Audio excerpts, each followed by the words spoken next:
कक्षा 8 के छात्रों का स्वागत है। तो छात्रों, आज की इस वीडियो में हम आपको कक्षा 8 जो आपका विषय विज्ञान है उसके 8 ग्रेड अभ्यास पुस्तिका के पाठ 11, उसके बाद पाठ 12 और फिर उसके बाद आपका पाठ 13 संपूर्ण पाठों के हल बताने वाले हैं। तो करते हैं वीडियो को स्टार्ट। वीडियो को लाइक कर दीजिएगा, चैनल को सब्सक्राइब कर लीजिएगा और जितने भी आपके फ्रेंड हैं उनकी भी हेल्प हो तो ना वीडियो को शेयर कर दीजिएगा। छात्रों, सबसे पहले हम देखते हैं पाठ 11 यानी अध्याय 11 विद्युत धारा के रासायनिक प्रभाव के प्रश्न उत्तर। तो यहाँ पर देखो, सबसे पहले अतिरिक्त उत्तरी प्रश्न है। अतिरिक्त उत्तरी प्रश्न में सबसे पहले रिक्त स्थान है। तो रिक्त स्थान में आपका पहला क्वेश्चन है, वे पदार्थ जो विद्युत का संचालन नहीं करते हैं, यानी कि जिसमें करंट नहीं बहता है, जिस चीज़ में आपको करंट नहीं लगता है, वह क्या कहलाते हैं? विद्युत के कुचालक। और जिसमें संचालन करता है वो विद्युत के सुचालक। जैसे लकड़ी क्या है? कुचालक है, और लोहा क्या है? सुचालक है। फिर है एलईडी का पूरा नाम। तो एलईडी का पूरा नाम है प्रकाश उत्सर्जक डायोड। इंग्लिश में बात करें तो लाइट एमिटिंग डायोड। लोहे को जंग लगने से बचाने के लिए उस पर खालिस्तान धातु की परत चढ़ाई जाती है, तो जिंक धातु की परत चढ़ाई जाती है। इसके पश्चात आपका अगला क्वेश्चन है, किसी चालक द्रव्य में विद्युत धारा प्रवाहित होने पर खालिस्तान होती है। तो किसी चालक द्रव्य में विद्युत धारा प्रवाहित होने पर रासायनिक अभिक्रियाएं होती हैं। नमक युक्त विलयन विद्युत का सुचालक होता है। क्या होता है? सुचालक, क्योंकि इस विलयन में H+ आयन होते हैं जो कि ये करते हैं विद्युत का वाहन करते हैं। फिर है आपका अगला प्रश्न, प्रश्न क्रमांक 2, सही विकल्प चुनकर लिखिए। तो यहाँ पर है, दिए गए परिपथ में दोनों तारों के मध्य किस वस्तु को रखने पर बल्ब जल जाएगा, है ना? तो दोनों तारों के मध्य लोहे की छड़ को रखेंगे तो तार जल जाएगा। क्यों? क्योंकि लोहे की छड़ क्या है? सुचालक है, जिससे विद्युत करंट पास कर लेगा। बट ये लकड़ी, कोयला, गंधक ये कुचालक हैं, इससे करंट गुजरेगा ही नहीं, तो वो इस डोरी से इस डोरी तक पहुंचेगा ही नहीं। अगला प्रश्न है, दो द्रवों आ तथा वा के विद्युत चालन की जांच करने के लिए एक समपरिक्षित्र का प्रयोग किया गया। यह देखा गया कि समपरिक्षित्र का बल्ब द्रव आ के लिए चमकीला दीप्त हुआ, जबकि द्रव वा के लिए अत्यंत धीमा दीप्त हुआ, है ना? तो आ में तेज जला, है ना, और जबकि बा में क्या जला? बहुत मध्यम जला। तो निम्नलिखित में से कौन सा कारण सही है? तो देखो, ये चित्र बना है आ का, ये चित्र बना है बा का। तो देखो, द्रव आ से अच्छा चालक है। यदि द्रव बा अच्छा चालक होता आ से, तो बा का ज़्यादा जलता, है ना? तो ये रॉन्ग हो गया। फिर द्रव आ बा से अच्छा चालक है। अभी जब ये अच्छा चालक है इसकी तुलना में, तो ये बात सही रहेगी कि ये ज़्यादा अच्छा जहाँ जलेगा, तो ये क्या हो जाएगा? बी नंबर का आपका सत्य हो जाएगा। दोनों की समान चालकता समान है। यदि समान होती तो दोनों बराबर जलते, है ना? बराबर, ये धीमा नहीं जलता, तो ये भी आपका सत्य हो जाएगा। मतलब बी वाला आपका सही है। अगला क्वेश्चन है आपका, देखो तीसरा, साधारण बल्बों के स्थान पर एलईडी का प्रयोग करना अधिक अधिक क्यों किया जाता है? कौन सा कथन सत्य है? देखो, कथन सत्य क्या है इसमें? डी वाला, यानी कि पहला, दूसरा, तीसरा सभी सही है। एलईडी बल्ब में कम बिजली का उपयोग करता है, बहुत लंबे टाइम तक चलता है, जल्दी खराब नहीं होता है और अधिक प्रकाश भी देता है। फिर निम्नलिखित में से कौन सा विलयन विद्युत चालकता नहीं दर्शाता है? तो ये है आपका शक्कर का विलयन। ओके, नेक्स्ट क्वेश्चन है, एक विद्युत धारा उत्पन्न कर सकती है। तो तापीय प्रभाव भी, चुंबकीय प्रभाव भी, रासायनिक प्रभाव भी, इन सभी प्रभावों से विद्युत धारा, विद्युत क्षेत्र उत्पन्न होता है। यानी कि उपरोक्त सभी आपके सही उत्तर हैं। फिर आपका अतिरिक्त प्रश्न है पहला, कि अशुद्ध जल में विद्युत का चालन क्यों नहीं होता? कारण लिखिए। आंसर आएगा, अशुद्ध जल लवण से मुक्त होता है, इसलिए अशुद्ध जल में विद्युत का चालन नहीं होता। फिर दिए गए पदार्थों को विद्युत के चालक एवं कुचालक पदार्थों के रूप में वर्गीकृत कीजिए। तांबा, एल्यूमिनियम, रबर, प्लास्टिक, लोहा और लकड़ी। तो देखो, सबसे पहले चालक आएगा, तो चालक में जाएगा तांबा, एल्यूमिनियम, फिर लोहा, और कुचालक पदार्थ में जाएगा रबर, लकड़ी और प्लास्टिक। इसके बाद तीसरा, जब किसी तार में विद्युत धारा प्रभावित की जाती है तो उसके पास रखी चुंबकीय सुई पर क्या प्रभाव पड़ता है? तो तार में विद्युत धारा प्रवाहित करने पर चुंबकीय सुई में विक्षेप दिखाई देता है। फिर विद्युत धारा के रासायनिक प्रभाव भी आप क्या समझते हैं? उत्तर आएगा, किसी चालक के विलयन से विद्युत धारा प्रवाहित होने पर रासायनिक अभिक्रियाएं होती हैं। ओके, फिर चित्र में दर्शाई गई व्यवस्था में बल्ब नहीं जलता, बल्ब न जलने के संभावित कारण लिखिए। तो देखो ये जो व्यवस्था है इसमें ये बल्ब नहीं जलता है, नहीं जल रहा है। तो क्या कारण हो सकते हैं आपको सोच कर लिखने हैं। तो जब कोई द्रव्य विद्युत धारा को अपने से प्रभावित होने नहीं देता है ना, द्रव कैसा है, कुचालक है, विद्युत को प्रभावित नहीं होने देता है, तो संपरीक्षित का परिपथ पूरा नहीं होता, यानी करंट आगे जा ही नहीं पाता बल्ब तक, तो बल्ब नहीं जल पाता। बस आपको ये लिख देना कि जो जल है वह विद्युत का चालन ही नहीं कर रहा है ना, शक्कर का घोल है जल, है ना। इस प्रकार से आप लिख सकते हो। फिर है गीले हाथों से वैद्युत उपकरणों को छूना हानिकारक क्यों होता है, लिखिए। जैसे कि विद्युत आपका बटन हो गई, स्विच हो गया, इसे गीले हाथों से चालू बंद नहीं करना चाहिए। क्यों, ऐसा क्यों कहते हैं, इसका उत्तर आएगा जल में थोड़ी मात्रा में प्राकृतिक रूप से खनिज लवण विद्यमान होते हैं, है ना। जल में विटामिन होते हैं, मतलब बहुत से लवण भी पाए जाते हैं जल में, है ना, नेचुरल जल में। तो ये लवण जल को चालक बना देते हैं, कई बार चालक बना देते हैं।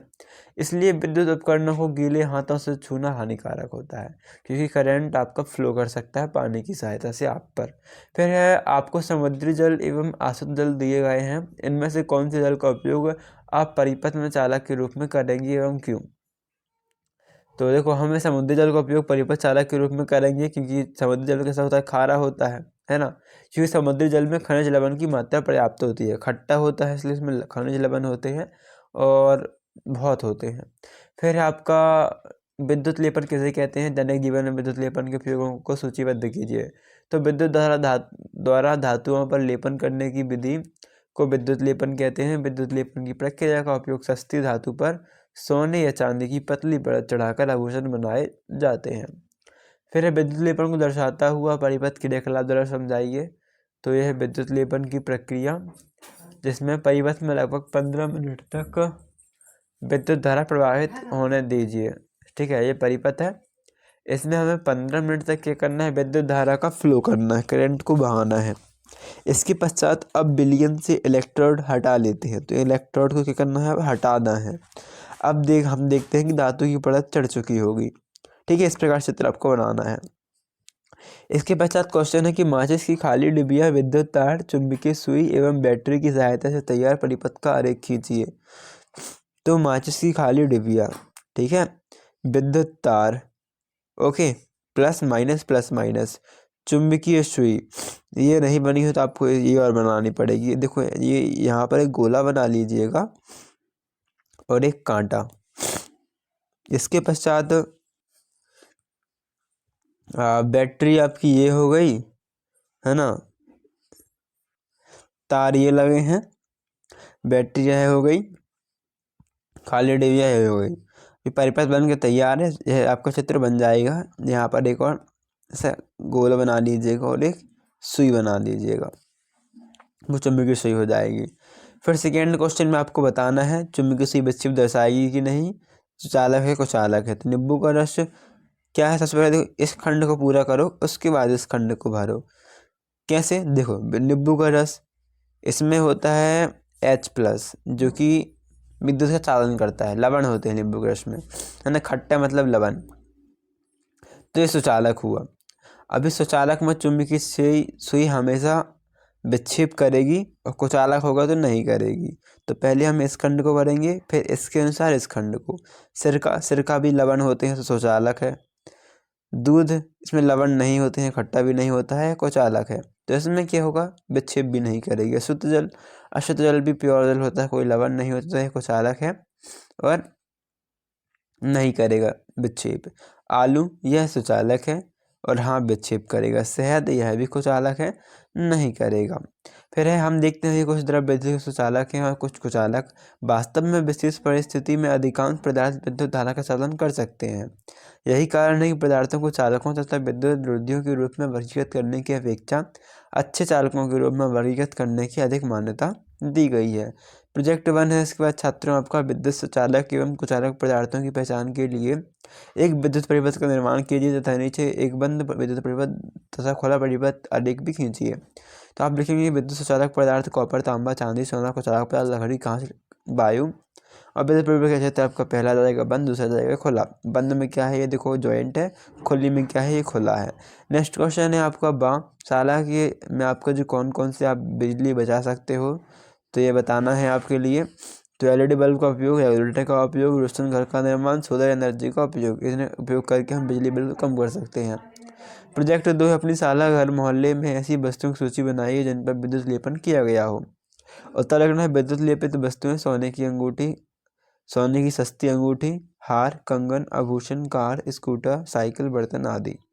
फिर है आपका अपने घर की कुछ ऐसी वस्तुओं की सूची बनाइए जिनमें विद्युत धारा प्रभावित होती है।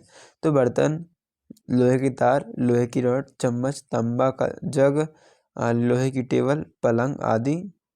लोहे की टेबल और लोहे की पलंग, ठीक है, पलंग बस लिखना है, लोहे की पलंग, लोहे की पलंग आदि, क्योंकि लकड़ी की पलंग में तो नहीं करेगी, इनमें ये धारा प्रभावित होगी।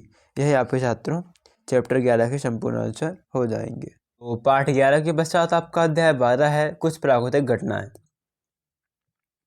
यहाँ पर आपका सबसे पहला क्वेश्चन है खालिस्तान पहले की तरह।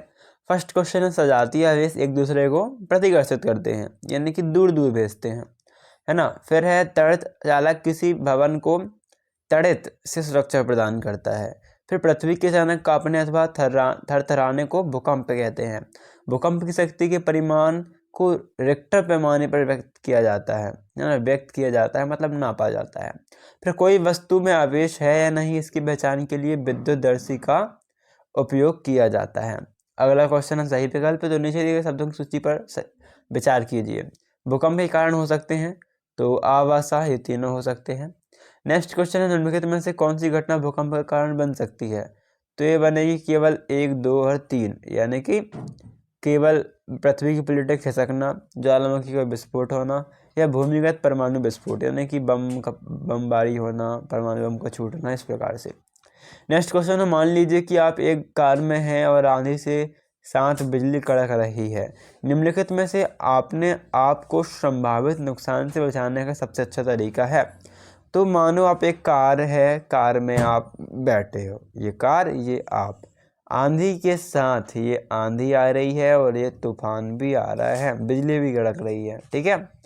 तो आप खुद को कैसे बचाओगे। कार में रहोगे, कार से बाहर निकलोगे तो ये आप तड़ित के आपके ऊपर आ जाएगी। पेड़ के पास जाओगे तो पेड़ गिरने की संभावना रहेगी। बिजली के खंभे नीचे खड़े होगे तो आप बचने के चांसेस ही नहीं रहेंगे। तो आप कार में रहोगे, इन 4 ऑप्शन में यही बेटर है। नेक्स्ट क्वेश्चन, भूकंप के लिए उत्तरदायी पृथ्वी की प्लेटें पाई जाती हैं भूपर्पट्टी में। भवन को आकाशीय बिजली से बचाने के लिए तड़ित छड़ कहाँ लगाई जाती है। तो इमारत के शीर्ष पर। फिर भूकंप की शक्ति के परिमाण को किस पैमाने पर व्यक्त किया जाता है। कितने परिमाण का भूकंप अधिक विनाशकारी होता है। तो भूकंप की शक्ति के परिमाण है नाम, ठीक है, परिणाम लिखिए। परिमाण को रिएक्टर पैमाने पर व्यक्त किया जाता है 7 से अधिक परिमाण, ठीक है, परिमाण लिखना है, पहले माँ फिर ना। परिमाण का भूकंप अधिक विनाशकारी होता है, ठीक है। फिर तड़ित से अपनी सुरक्षा के उपायों को लिखिए। तो गरज सुनते ही किसी सुरक्षित स्थान पर तुरंत पहुंचे जो कि बिल्कुल ही खाली हो। अंतिम गर्जन के बाद सुरक्षित स्थान से बाहर आने से पहले कुछ देर प्रतीक्षा करनी चाहिए। कंप्यूटर, टीवी जैसे उपकरणों को प्लग निकाल देना चाहिए। सर्दियों में शटर उतारते समय चट चट की ध्वनि सुनाई देती है, समझाइए। ऐसा इसलिए होता है क्योंकि जब हम शटर को अपने शरीर से उतारते हैं तो यह शरीर के साथ आकर्षित हो जाता है तथा हमें चट चट की आवाज़ सुनाई देती है। फिर है भूकंपित क्षेत्र अथवा भ्रंश क्षेत्र किसे कहते हैं। भारत में अति भूकंप आने वाले क्षेत्रों के नाम लिखिए। तो भूकंप प्लेटों की गति के कारण उत्पन्न होते हैं। जहां प्लेटों की सीमाएं दुर्लभ क्षेत्र में होती हैं वहां भूकंप आने की संभावना अधिक होती है।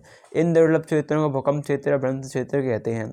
पृथ्वी की संरचना का नामांकित चित्र बनाइए। तो यह रहेगा भूपर्पट्टी, फिर पवार, फिर बाह्य कोड, फिर आंतरिक कोड। इस प्रकार से आपको बना के लिख देना है, ठीक है। यह आपका आंसर हो जाएगा। फिर आपका देखो नेक्स्ट क्वेश्चन क्या है। अब भूपर्पट्टी में विक्षोभ कैसे उत्पन्न होता है, विक्षोभ पृथ्वी पर किस प्रकार दिखाई देता है। तो यह था, तो कंप्लीट आंसर सब चेक कर लीजिएगा। फिर आपको 7th क्वेश्चन, इसका आंसर भी आप अच्छे से देख के इसे लिख लीजिए। इसके बाद आप देख सकते हो 8th क्वेश्चन, यहाँ पर आंसर है एक, ये आप देख लीजिए 1, 2, 3, 4 पॉइंट है। इसके बाद आपका 9th क्वेश्चन, तड़ित चालक किसे कहते हैं, यह भवन की सुरक्षा किस प्रकार करते हैं समझाइए। तो तड़ित चालक किसी ऐसी युक्ति है जिसका उपयोग भवनों को तड़ित यानी कि बिजली के प्रभाव से बचाने के लिए किया जाता है। किसी भवन के निर्माण के समय उस भवन की छत से धातु की छड़ स्थापित कर दी जाती है, ठीक है, छत से धातु की छड़ स्थापित कर दी जाती है। जितने ज़्यादा बड़े बड़े भवन होते हैं, इस छड़ की ज़रूरत उतनी ज़्यादा होती है। आपको बता रहा हूँ मैं, प्रैक्टिकली आपको लिखना है वही जो यहाँ पर लिखा है। इस छड़ का सिरा नीचे ज़मीन में गहराई तक दबा रहता है, ठीक है, ज़मीन में गहराई तक दबा रहता है। धातु की छड़ विद्युत आवेश के ज़मीन तक पहुँचाने के लिए एक सरल पथ प्रदान करती है। फिर भूकंप से बचने के लिए निम्न स्थितियों से आप क्या करेंगे? यदि आप घर में हो तो किसी मेज के नीचे आश्रय लेंगे तथा झटकों के रोकने तक वहीं रुकेंगे।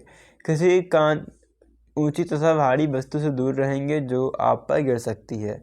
यदि आप बिस्तर पर हैं तो उठे नहीं, है ना, और अपने सिर का तकिए से बचाव करें। यदि घर के बाहर हो तो भवनों, वृक्षों तथा ऊपर जाती विद्युत लाइनों से दूर किसी खुले स्थान को खोजें एवं धरती पर लेट जाएं। यदि किसी कार या बस में हैं तो बाहर ना निकलें। फिर तड़ित झंझा के समय यदि आप घर के बाहर खुले स्थान में हो तो आप तड़ित से बचने के क्या उपाय करेंगे? तो देखो, तड़ित एवं झंझा के समय कोई भी खुला स्थान सुरक्षित नहीं होता, है ना, तो गरज सुनना किसी सुरक्षित स्थान पर तुरंत पहुंचने की चेतावनी है। और फिर दूसरा पॉइंट लिखना है, अंतिम गर्जन सुनने के बाद सुरक्षित स्थान से बाहर आने से पहले कुछ देर प्रतीक्षा करनी चाहिए।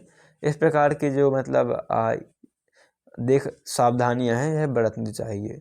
प्रोजेक्ट 1 है आपका कि समाचार पत्र पत्रिकाओं में छपे भूकंप पीड़ित व्यक्तियों की समस्याओं को एकत्र कर संक्षिप्त रिपोर्ट तैयार कीजिए। तो यहाँ पर फर्स्ट पॉइंट आएगा कि दिल्ली में भूकंप से लोगों, फिर ये है आपका वाह क्वेश्चन, और वाह क्वेश्चन में आपके 4 पॉइंट रहेंगे, आंसर में 5-6 point. Okay, project 2 first question का आंसर ये है, आपकी आ वाले क्वेश्चन का आंसर ये है, आपका वाह वाले क्वेश्चन का आंसर। पहुंच चुके हैं पार्ट 13 जो कि है प्रकाश और आपका अंतिम पार्ट विज्ञान की पाठ पुस्तक 8 ग्रेड का। तो छात्रों, वीडियो को लाइक करना बिल्कुल मत भूलिएगा। इससे पहले हमने 10 चैप्टर जो है ऑलरेडी आपको बता दिए थे। यदि आपने उन्हें अभी तक नहीं देखा है तो उसमें आप डिस्क्रिप्शन में लिंक मिल जाएगी, कमेंट बॉक्स में भी आपको लिंक मिल जाएगी, वहाँ से आप लिंक में डायरेक्ट क्लिक करके उन सभी पाठों के आंसर देख सकते हो। ठीक है, अभी हम देखते हैं 11-12 के बाद 13 पाठ के उत्तर। पहले क्वेश्चन है, इसमें आपका आंसर रहेगा 45 अंश। दूसरा क्वेश्चन है, परावर्तित किरण तथा अभिलंब के बीच के कोण को परावर्तन कोण कहते हैं। आपतित किरण आपतन बिंदु पर अभिलंब तथा परिवर्तन किरण ये सभी एक ही तल में होते हैं, या फिर लिख सकते हो एक ही बिंदु पर होते हैं, पर यहाँ पर तल में लाए तो आपको तल ही पर लिखना है। फिर चक्षुष विकृति युक्त व्यक्तियों की सहायता के लिए सर्वाधिक लोकप्रिय साधन तो ब्रेल लिपि है। तो चक्षुष विकृति का मतलब जो कि अच्छे से देख नहीं पाते हैं। फिर फलितारिका मानव नेत्र का वह भाग है जो इसका विशिष्ट रंग प्रदान करता है। फिर सही विकल्प के लिए राइट का निशान लगाएं। तो दर्पण द्वारा बनी प्रतिबिंब वस्तु का बायां भाग दाईं ओर तथा दायां भाग बाईं ओर दिखाई पड़ता है, इस परिघटना को कहते हैं, तो उसे कहते हैं पार्श्व परिवर्तन। फिर 4 चित्र मिले हैं, एक किरण गई अभिलंब के तल में वापस आई, ठीक है, गई टकराई और दूसरी दिशा से वापस आई। तो देखो, उपरोक्त में से कौन सा चित्र कथन की पुष्टि करता है कि आपतन कोण सदैव परावर्तन कोण के बराबर होता है ना। तो दोनों एंगल बराबर किस में है? चित्र दा में। ये देखो, जैसे गया वैसे ही आया, और दोनों में एंगल भी एक जैसे ही बने हैं। इसमें तो बाकी 3 में सिर्फ एक ही एक एंगल बने हैं, एक ही एक कोण है, तो आपका बराबर होने के चांस ही नहीं है, पर यहाँ पर दोनों एक जैसे बने तो ये बराबर है। फिर किसी कोण पर झुके 2 दर्पण कितने प्रतिबिंब बना सकते हैं? तो अनेक बना सकते हैं। समान नेत्र द्वारा पढ़ने के लिए सर्वाधिक सुविधाजनक दूरी लगभग होती है तो 25 सेंटीमीटर। फिर ब्रेल पद्धति में बिंदुकृत पैटर्न अथवा छाप होते हैं तो 63। परावर्तन के नियम, तो आपतन कोण का मान सदैव परावर्तन कोण के बराबर होता है, और आपतन कोण, परावर्तन कोण व अभिलंब तीनों सदैव एक तल में होते हैं। फिर है आपका दूसरा उत्तर, चक्षुष विकृति वाले व्यक्ति पढ़ने लिखने के लिए किस पद्धति का उपयोग करते हैं? इस पद्धति में कितने पैटर्न होते हैं? चक्षुष विकृति, है ना, यानी कि आंखों से न देख पाने वाले लोग व्यक्ति पढ़ने लिखने के लिए ब्रेल पद्धति का उपयोग करते हैं। इस पद्धति में 63 बिंदुकृत पैटर्न होते हैं। ओके, नेक्स्ट क्वेश्चन है, नेत्रों के लिए बहुत कम या बहुत अधिक प्रकाश हानिकारक क्यों होता है? तो बहुत कम या बहुत अधिक प्रकाश में पड़ने के कारण नेत्रों पर खिंचाव पड़ता है तथा सिर दर्द होता है, जो बाद में नेत्र रोगों को जन्म देता है। इस कारण हमें क्या करना चाहिए? बहुत कम या बहुत अधिक प्रकाश में पढ़ने से बचना चाहिए। ओके, ये भी देख लिया हमने, जो कि सबसे दिक्कत है ना, यानी कि जो अच्छे से नहीं देख पाते हैं। थर्ड आंसर देख लिया। फोर्थ क्वेश्चन है आपका कि प्रकाश का विक्षेपण किसे कहते हैं? विक्षेपण की घटना को दर्शाने वाला कोई प्राकृतिक उदाहरण दीजिए। तो प्रकाश का अपने रंगों में विभाजित होने को प्रकाश का विक्षेपण कहते हैं। इन धर्मों से विक्षेपण को दर्शाने वाली प्राकृतिक घटना है। नेक्स्ट क्वेश्चन आपका, रेटिना में पाई जाने वाली तंत्रिका कोशिका के प्रकार एवं उनके कार्य लिखिए। तो रेटिना में 2 प्रकार की तंत्रिका कोशिका पाई जाती है, संकुश और सालकाएं। इसके द्वारा अनुभव की संवेदना को मस्तिष्क तक पहुंचाया जाता है। फिर आपका 6 क्वेश्चन, मनुष्य में होने वाले दृष्टि दोषों से आप क्या समझते हैं हो? इन दोषों का निवारण किस प्रकार किया जाता है? तो यहाँ पर देख सकते हो, कुछ लोग पास रखी वस्तुओं को स्पष्ट रूप से देख सकते हैं परंतु दूर रखी वस्तुओं को स्पष्ट नहीं देख सकते हैं, इसे निकट दृष्टि दोष कहते हैं। इसके विपरीत जो लोग निकट की वस्तु को स्पष्ट नहीं देख सकते परंतु दूर की वस्तु को स्पष्ट देख सकते हैं, उसे दूर दृष्टि दोष कहते हैं। उचित लेंस का उपयोग द्वारा के इन दृष्टि दोषों का निवारण किया जा सकता है। 7th क्वेश्चन, इसका आंसर आप देख सकते हो, लिखा हुआ है। 8th क्वेश्चन, इसमें इस प्रकार चित्र बनेगा। ये आपका आपतित किरण, ये परिवर्तित किरण, इन दोनों के बीच में अभिलंब, और जहाँ ये सब इकट्ठे हैं ये आपका आपतन कोण, ये रहेगा आपका दर्पण। अगला क्वेश्चन है, मानव नेत्र का नामांकित चित्र। तो आपकी बुक में मिल जाएगा, उस चित्र बना लीजिएगा। चित्र यह भी बना है। महत्व बताना है तो यह रहेगा आपका इसके आगे महत्व। कैलाइडोस्कोप निर्माण के विभिन्न बिंदु, तो यह उत्तर रहेगा। उपयोग, तो यह रहेगा उपयोग, आपको यहाँ से यहाँ तक लिख लेना है। चित्र, तो कैलाइडोस्कोप का चित्र यह है आपका, आपकी बुक में भी आपको मिल जाएगा। नेत्रों की देखभाल हेतु आप क्या क्या उपयोग करेंगे? तो अपनी आँखों का पूरा आराम दें, अपनी दृष्टि को मजबूत करने वाले भोजन का सेवन करें, धूप में जाते समय धूप का चश्मा पहनें, अपनी आँखों को समय समय पर धोते रहना चाहिए। प्रोजेक्ट 1 है आपका, अपने आसपास पड़ोस के 5 बच्चों का सर्वेक्षण कीजिए तथा ज्ञात कीजिए कि 12 वर्ष से कम आयु के कितने बच्चों किसी दृष्टि दोष से ग्रसित हैं। तो लिखना है आपको बच्चों के नाम इस प्रकार, या कोई भी 5 नाम आप लिख सकते हो। आयु लिख सकते हो अपने हिसाब से 10, 11, 8, 6 और 9, है ना। और यहाँ पर यदि कोई दोष नहीं तो dash dash dash dash dash. किस विटामिन की कमी से दृष्टि दोष हो सकता है? तो विटामिन डी की कमी से दृष्टि दोष हो सकता है। दूसरा क्वेश्चन, इसका उत्तर यह है। 3rd क्वेश्चन, इसका उत्तर यह है। प्रोजेक्ट 2 में छात्रों आपको इस प्रकार लिखना है और चित्र आपका कुछ इस प्रकार बनेगा। बैजानी हापी नाला मीन्स आपका, देखो कैसे ऐसे कहते हैं, बैजानी हापी नाला, यानी कि बैगनी, जामुनी, नीला, हरा, पीला, नारंगी और लाल। सूर्य के प्रकाश की किरण, श्वेत प्रकाश की किरण, ठीक है। जब एक श्वेत यानी कि सफ़ेद किरण सूर्य के प्रकाश की जो होती है, वह जब एक प्रिज्म में पड़ती है तो जाती तो एक किरण है, पर जब वापस निकलती है तो वह 7 कलर की किरणों में विभाजित होकर आती है, जो कि होती है लाल, नारंगी, पीला, हरा, नीला, जामुनी और बैगनी। ओके, तो छात्रों कहते हैं कंप्लीट सॉल्यूशन पार्ट 11 टू 13। इससे पहले हमने देख लिया है फास्ट 1 तो था 10। तो लाइक करना मत भूलना, सब्सक्राइब करना मत भूलना। मिलते हैं नेक्स्ट वीडियो पर, जब तक के लिए थैंक्स फॉर वॉचिंग, धन्यवाद।